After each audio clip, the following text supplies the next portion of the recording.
Welcome back. You're watching Citizen Business Center. Now, Carol Mandi is a publisher and owner of True Love, Dram, and Home and Living magazines. Her journey from a writer to a publisher has impressed many. And tonight, she shares her journey with us and her journey as an entrepreneur and, of course, your journey as a publisher. First of all, your name is one that most Kenyans know, especially I remember being a young girl, reading the weekend magazines and jumping onto your page. How was that transition from a writer to a publisher? I think I felt I was in love with the written word from the time I was very young. It was something I also could do very well. I could write very well. And so when I went to university, I did a Bachelor of Education degree in literature and linguistics. And the path was to actually end up in teaching. But then, back then we were so consumed with the idea that after you finish university, you need a job.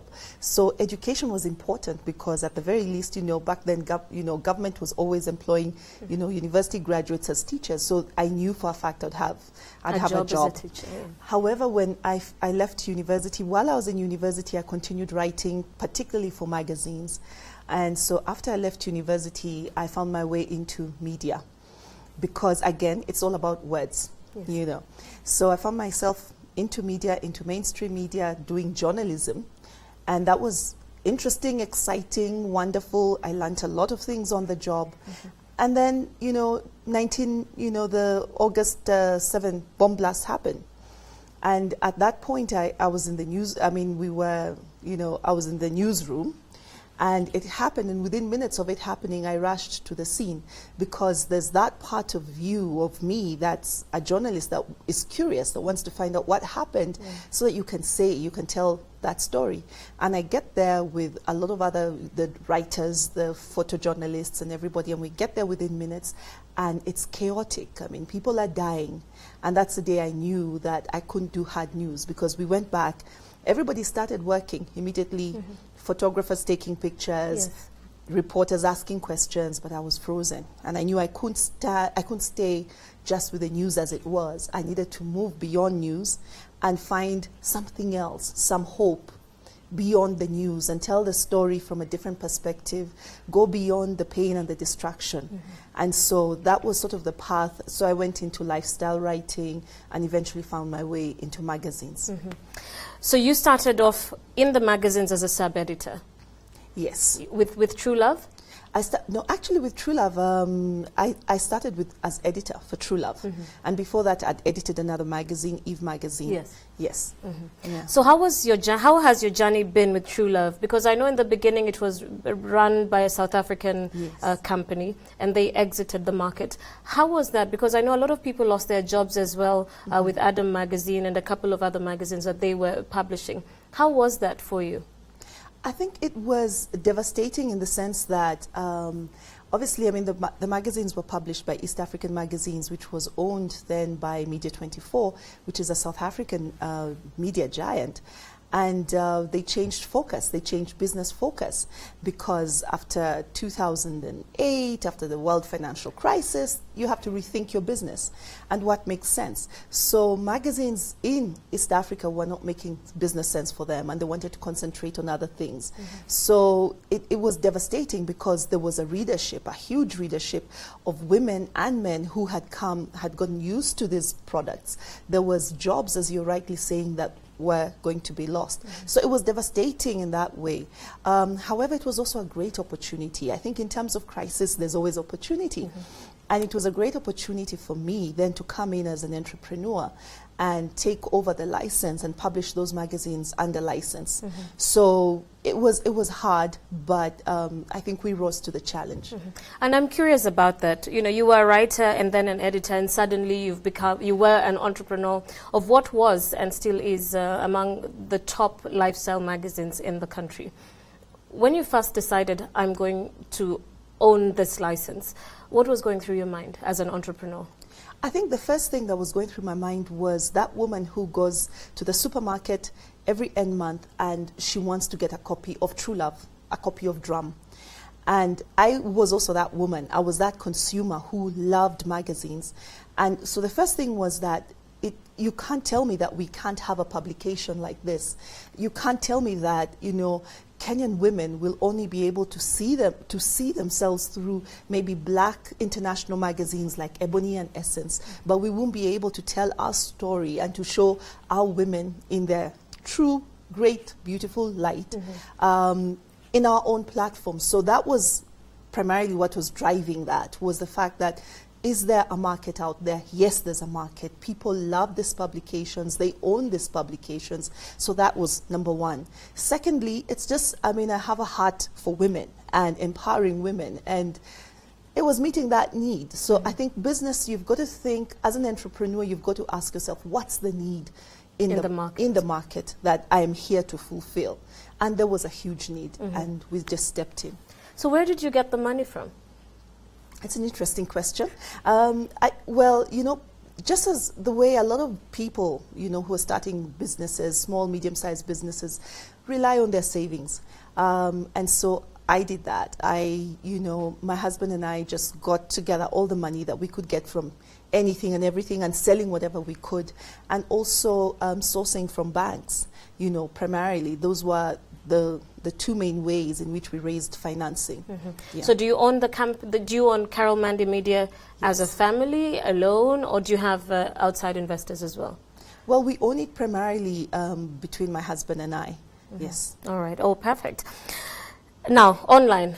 You know, I'm told that is a space we're getting into. We've seen some of the larger international magazines going online, Oprah, and the others, which fall into the same family, so to speak, as your magazines.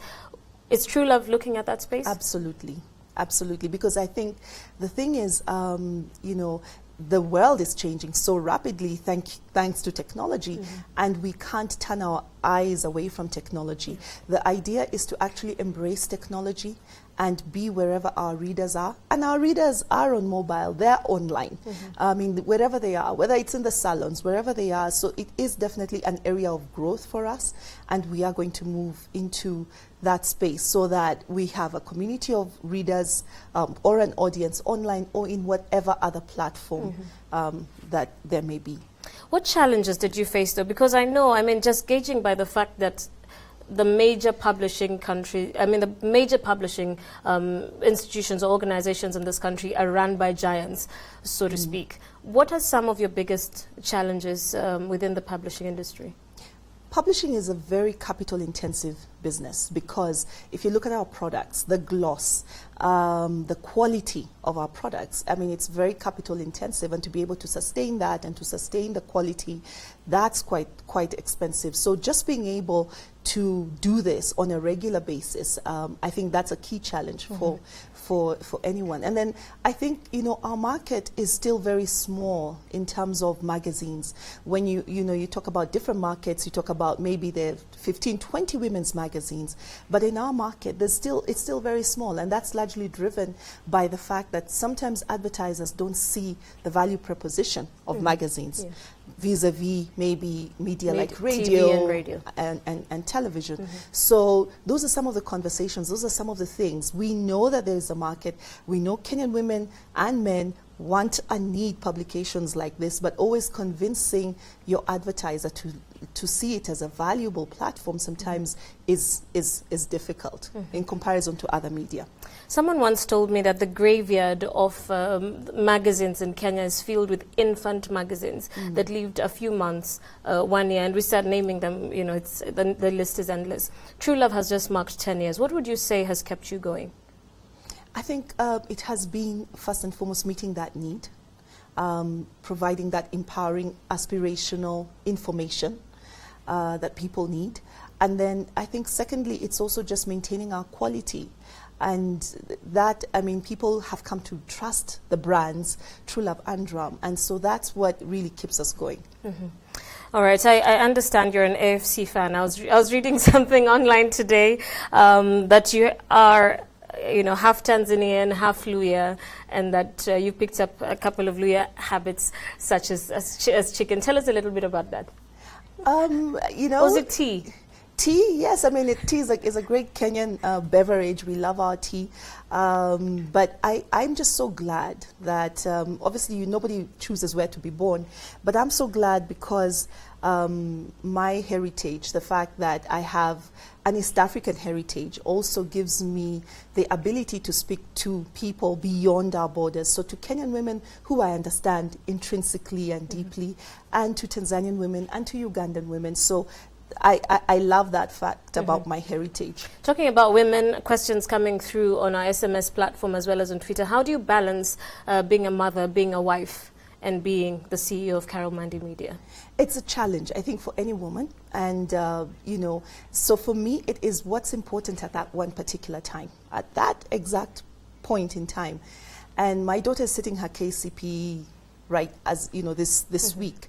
And so for me, what that means is that, yes, I'll still get to the office at 7 or 8, but I need to prioritize her. So for that particular time, then I prioritize her.